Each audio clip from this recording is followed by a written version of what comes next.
رہے گی. دنیاوی زندگی, جسمانی زندگی کی بات کر رہا ہوں, غلط نہ سمجھیے گا, نہیں تو ایک اور سوال آ جانا ہے.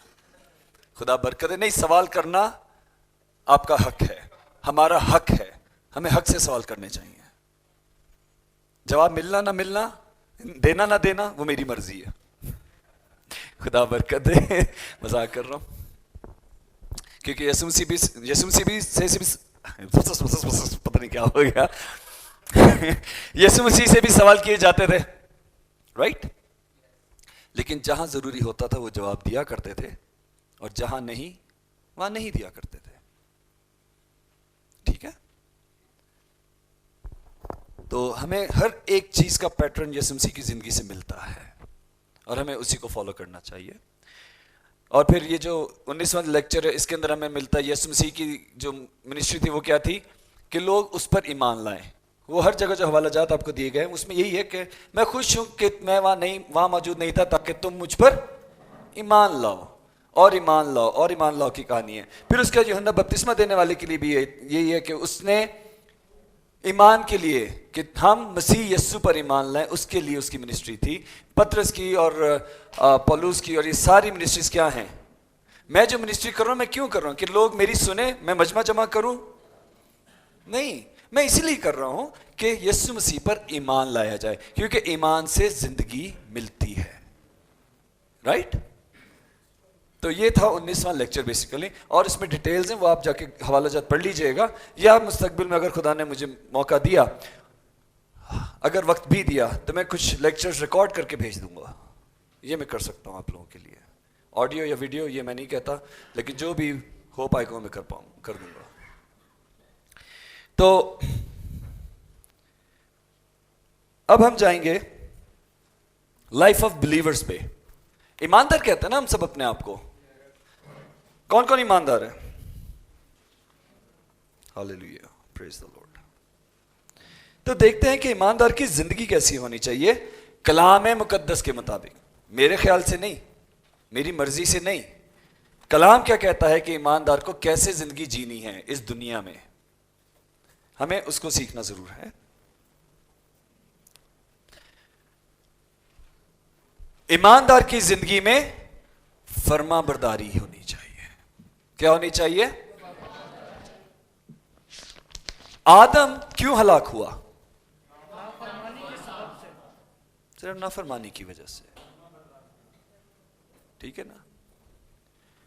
نافرمانی اس کی ہلاکت کا سبب بنی, اور یسوع مسیح کی فرما برداری بہتوں کی زندگی کا سبب بنی. اس لیے ایماندار کو فرما بردار ہونا ضرور ہے. تو دیکھتے ہیں ان لوگوں کے بارے میں جو نافرمان تھے کلام مقدس کے اندر. پہلا ہم حوالہ دیکھتے ہیں پیدائش کی کتاب, اس کا 3 باب, اس کی 11ویں آیت کیا کہتی ہے؟ اس نے کہا, تجھے کس نے بتایا کہ تو ننگا ہے؟ کیا تو نے اس درخت کا پھل کھایا جس کی بابت میں نے تجھ کو حکم دیا تھا کہ اس سے نہ کھانا؟ آمین. اس نے کہا, تجھے کس نے بتایا کہ تو ننگا ہے؟ وہ شروع سے ہی ننگا تھا. کیا اس کو اپنا ننگا پن نظر آتا تھا؟ کیونکہ فرما بردار تھا, اور تب تک اس میں خدا کا روح تھا, اور کیونکہ وہ پاک ہے اس لیے شرمندگی اس میں نہیں ہے. روحوں کا جینڈر نہیں ہوتا, وہ نہ مرد ہوتی ہیں اور نہ خواتین, عورتیں. صحیح لفظ ہے عورت کا, نہ وہ نر ہے نہ وہ. اسی لیے اس کو شرم نہیں آتی تھی. ایون کہ ہوا اس کے ساتھ تھی, کیا اس نے کپڑے پہنے تھے؟ نہیں پہنے تھے نا, لیکن تب تو شرم نہیں تھی. لیکن جیسے ہی اس نے پھل کھایا, جیسے ہی نافرمانی کی, اور اس کی زندگی کے مسائل شروع ہو گئے. کہتا ہے کہ اگر تو نے اس درخت میں سے کھایا تو مرا. اس لیے مردہ تھے. مردہ ہونے کے سبب سے ننگا پن نظر آ گیا. تو نافرمانی کی. کس نے نافرمانی کی سب سے پہلے؟ آدم نے. اگلا حوالہ پڑھیے. میں تجھے وفاداری سے اپنی نامزد بناؤں گا اور تو خداوند کو پہچانے گی. یہاں کریکشن کی ضرورت ہے. آپ بائبل میں سے پڑھیں. کیا پھر سے پڑھیں؟